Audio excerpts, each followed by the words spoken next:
morning students, welcome back in your class. Today we will start our new chapter of chemistry class 10, that is chapter number 3, atoms, metals and non-metals. Okay, so first of all we will discuss the topics to be covered in this chapter. Okay, so the topics are, first topic is metals and non-metals. We will discuss the basics of metals and non-metals. Okay, then second one is difference between metals and non-metals. What is the differences between metals and non-metals? We will discuss in detail. Third topic is chemical properties of metals and non-metals. Fourth is appearance of metals in nature, कि किस तरीके से हम metals को extract करते हैं, कहाँ कहाँ उसकी अपीयरेंस होती है हमारे नेचर में. ठीक है, so we will discuss. Then metallurgy, what is metallurgy. Sixth is alloy, metals combine and form alloys. ठीक है. Seventh is corrosion of metals, as we discussed in chapter number 1 corrosion. This is the same. ठीक है, we will discuss in that topic, corrosion of metals, and the last topic is uses of metals. So we will all discuss these topics in detail. Okay, so first of all you have to understand the periodic table of element, so that you will learn how you can separate metals and non-metals. Okay, so you can see here is a periodic table of elements. ठीक है, आपने थोड़ा सा इसके बारे में आपको पता होगा, 9th क्लास में आपने कुछ एलिमेंट्स के नेम याद किए होंगे. ठीक है, एटॉमिक नंबर, मास नंबर याद किए होंगे. तो मैं आपको इसमें क्या समझाना चाहती हूँ कि आप पीरियोडिक टेबल में मेटल्स और नॉन मेटल्स को किस तरीके से समझ सकते हो, किस तरीके से पहचान सकते हो. कि अगर मैंने आपको कोई different types of elements they दिए, ठीक है, और मैंने आपको बोल दिया कि आप उसमें से मेटल्स बताओ, नॉन मेटल्स बताओ, so how can you differentiate. Okay, so लोग द पीरियोडिक टेबल. यहाँ पर देखो बेटा, ये पीरियोडिक टेबल बनी हुई है. यहाँ पर मैं आपको ज्यादा कुछ डिटेल में एक्सप्लेन नहीं कर रही है. पीरियोडिक टेबल आपको जो आपका 5th चैप्टर है क्लास 10 का, उसमें आपको पीरियोडिक टेबल डिटेल स्टडी करनी है. ठीक है, तो यहाँ पर मैं सिर्फ आपको मेटल्स और नॉन मेटल्स का थोड़ा सा बता रही हूँ कि पीरियोडिक टेबल में मेटल्स और नॉन मेटल्स कैसे कहाँ पे प्रेजेंट होते हैं. ठीक है, तो यहाँ पर देखो, मैंने यहाँ पर लाइन ड्रॉ की है, दिस वन.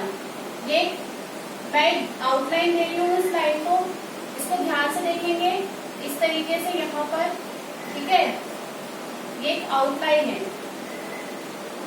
ठीक है, दिस वन, ये एक आउटलाइन है. इस आउटलाइन के जो लेफ्ट हैंड साइड है, इस आउटलाइन के जितने left hand side, this one, these all are metals. These all are metals. और इस आउटलाइन के जो राइट हैंड साइड है, these all are non metals. ठीक है, पीरियोडिक टेबल में जो मैंने आपकी लाइन ड्रॉ की है, आउटलाइन बनाई है, इस आउटलाइन के जो लेफ्ट हैंड साइड होंगे वो सारे मेटल्स होंगे, राइट हैंड साइड सारे नॉन मेटल्स होंगे. ठीक है, इस चीज को ध्यान रखना कि अगर पीरियोडिक टेबल से आपसे कोई पूछ ले where metals are present, so you can say that. Okay, now हमें इस चीज को डिटेल में नहीं पढ़ना, हमें सिर्फ थोड़ा सा पता रहना चाहिए कि पीरियोडिक टेबल में मेटल्स कहाँ पर होते हैं, नॉन मेटल्स कहाँ पर होते हैं. ठीक है, अब आप देखो कि जो आउटलाइन है ये क्या है, मेटल्स है या नॉन मेटल्स है. तो देखो ये कहाँ पर प्रेजेंट है, मेटल्स और नॉन मेटल्स के बीच में ये एलिमेंट्स प्रेजेंट है. ठीक है, तो इनकी जो कैरेक्टरिस्टिक होती है, दोनों की प्रॉपर्टी होती है. कुछ मेटल्स की भी प्रॉपर्टी होती है इनके अंदर और कुछ नॉन मेटल्स की भी होती है. सो ऐसे एलिमेंट्स जो दोनों की प्रॉपर्टीज को शो करते हैं, जो दोनों की प्रॉपर्टीज को रखते हैं अपने पास, they are known as metalloids. आपने पढ़ा होगा 8th क्लास में, 8th क्लास से आप मेटल नॉन मेटल थोड़ा थोड़ा पढ़ते आ रहे हो कि मेटलॉइड्स क्या होते हैं.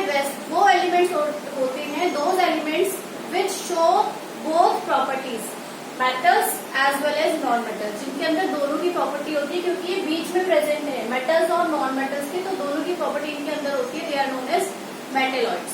ठीक है, so metalloids are boron, silicon, germanium, arsenic, antimony, tellurium and polonium, ठीक है। These all are metalloids.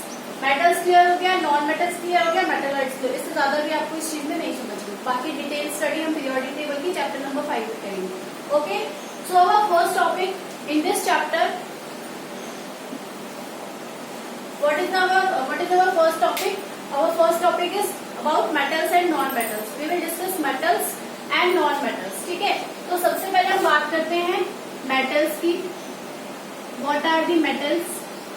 बेटा metals क्या होते हैं? देखो, metals वो होते हैं those elements, जब भी metals की बात करेंगे ना तो हम क्लासिफिकेशन करेंगे एलिमेंट्स की, कभी भी कंपाउंड्स की क्लासिफिकेशन नहीं करेंगे।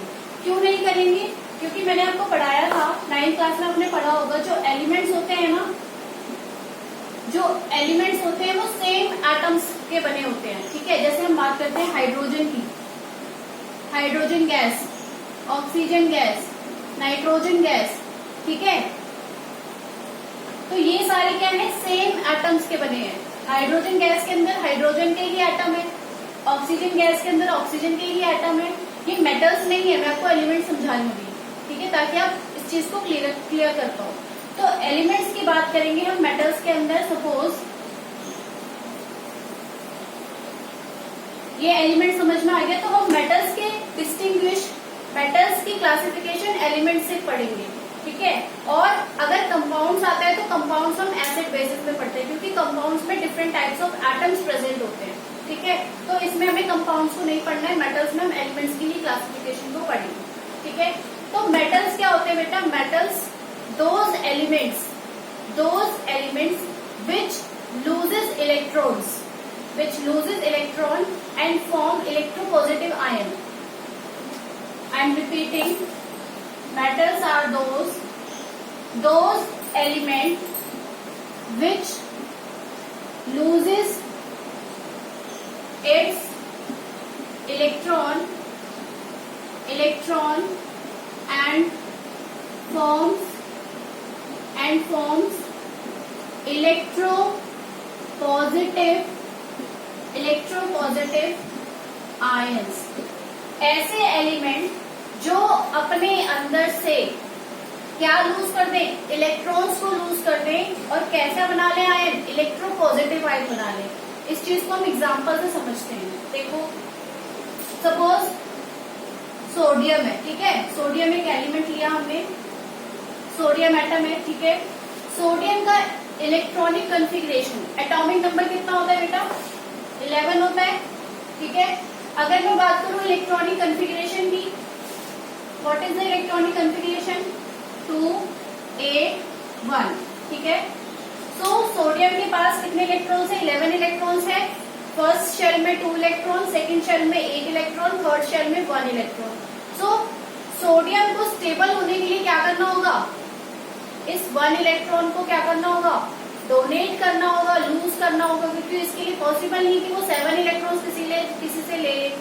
कोई इतना दानी नहीं है ना कि 7 इलेक्ट्रॉन्स को दे देगा। तो सोडियम क्या करेगा? अपना एक इलेक्ट्रॉन किसी को डोनेट कर देगा, लूज कर देगा, ठीक है। और जो लूज करता है, इलेक्ट्रॉन्स को डोनेट करता है, उसके ऊपर कौन सा चार्ज आ जाता है? पॉजिटिव चार्ज आ जाता है। तो जैसे ही ये 1 इलेक्ट्रॉन लूज कर देगा तो sodium will be Na positive. Sodium क्या बन जाएगा? Na positive. मतलब इसने एक इलेक्ट्रॉन का क्या कर दिया? लूज कर दिया, और इसके ऊपर कैसा चार्ज आ गया? पॉजिटिव चार्ज आ गया। इसीलिए हम इस पॉजिटिव चार्ज एटम को क्या बोल रहे हैं? इलेक्ट्रो पॉजिटिव आयन, ठीक है। जिसके ऊपर एक चार्ज आ गया, एक आयन आ गया। आयन्स पढ़ाए थे 9th क्लास में, केटायंस एनायंस। जिसके ऊपर पॉजिटिव चार्ज आता है वो केटायन होता है, जिसके ऊपर नेगेटिव चार्ज होता है एनायन होता है। They both are ions. तो ये कैसा चार्ज है? पॉजिटिव चार्ज है, इसलिए हम बोल रहे हैं इलेक्ट्रो पॉजिटिव चार्ज। और ऐसे एलिमेंट जो अपने आप को इलेक्ट्रोपॉजिटिव बनाते हैं by losing their electrons, they are known as metals.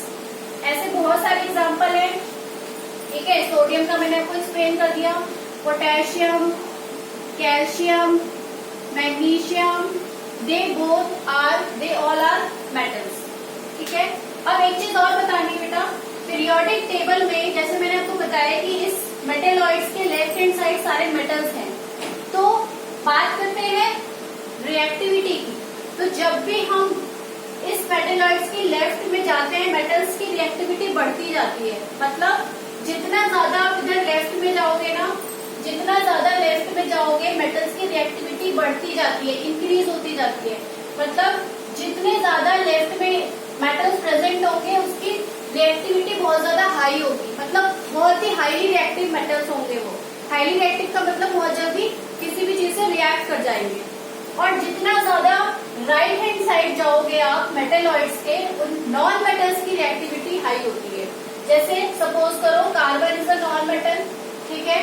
Carbon की रिएक्टिविटी भी होगी, ऐसा नहीं है उसकी नहीं होगी, उसकी भी रिएक्टिविटी होगी। बट जैसे जैसे आप राइट हैंड साइड बढ़ते रहोगे, सपोज यहाँ नाइट्रोजन है, ऑक्सीजन है, फ्लोरीन है, तो फ्लोरीन की रिएक्टिविटी बहुत ज्यादा होगी एज कम्पेयर टू कार्बन। इसीलिए मैं बता रही हूँ, जितना ज्यादा राइट हैंड साइड जाओगे रिएक्टिविटी बढ़ती जाएगी नॉन मेटल्स की, और जितना ज्यादा लेफ्ट हैंड साइड जाओगे रिएक्टिविटी बढ़ती जाएगी मेटल्स की, ठीक है। तो मेटल्स क्लियर हो गया, जो अपने अंदर से इलेक्ट्रॉन्स को लूज करते हैं और इलेक्ट्रोपॉजिटिव आयंस बनाते हैं, they are known as metals. बात करते हैं नॉन मेटल्स की। तो नॉन मेटल्स क्या होते हैं बच्चे? इसी का अपोजिट होते हैं नॉन मेटल्स। देखो नॉन मेटल्स क्या होते हैं? those elements which gain electrons and form electronegative ions, ठीक है। ऐसे एलिमेंट्स, हम हमेशा मेटल्स और नॉन मेटल्स में एलिमेंट्स की ही बात करेंगे, कंपाउंड्स की बात नहीं करेंगे, जैसे मैंने आपको बताया अभी, ठीक है। तो ऐसे एलिमेंट जो क्या करे, इलेक्ट्रॉन्स को गेन करे और अपने आप को कैसा बना ले, इलेक्ट्रोनेगेटिव बना ले। फॉर एग्जांपल कार्बन की बात करते हैं, ठीक है। कार्बन का एटॉमिक नंबर क्या होता है बच्चे? 6 होता है। कार्बन का एटॉमिक नंबर 6 होता है। तो electronic configuration will be 2 and 4, ठीक है, 2 and 4। तो कार्बन कैसा है, ठीक है। कार्बन के पास आउटर मोस्ट शेल में 4 इलेक्ट्रॉन्स है, तो इसके पास ऑप्शन नहीं है इसके पास, इससे कोई ये ना अपने 4 इलेक्ट्रॉन्स दे सकता है, ना 4 इलेक्ट्रॉन्स ले सकता है, ठीक है। तो ये कैसा इलेक्ट्रॉन है? ये एक ऐसा एटम है जो कि एक दूसरे से शेयरिंग कर लेता है, क्योंकि इसके लिए पॉसिबल नहीं है कि 4 इलेक्ट्रॉन्स दे दे या 4 इलेक्ट्रॉन्स ले ले। तो ये क्या करता है, ऐसे एटम के साथ शेयरिंग कर लेता है जिसके पास भी ऐसी प्रॉपर्टी शो हो, ठीक है। बात करते हैं दूसरे नॉन मेटल की। दूसरा नॉन मेटल सपोज हमने ले लिया ऑक्सीजन, ठीक है।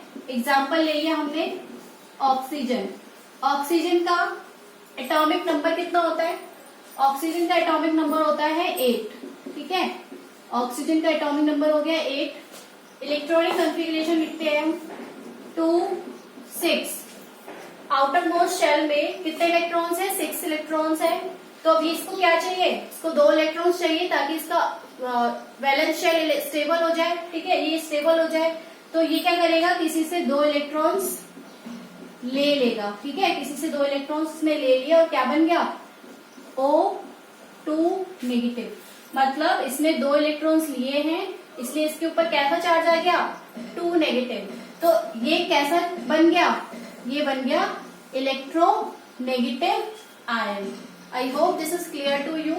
मेटल्स और नॉन मेटल्स का बेसिक डेफिनेशन समझ में आ गया विद एग्जाम्पल।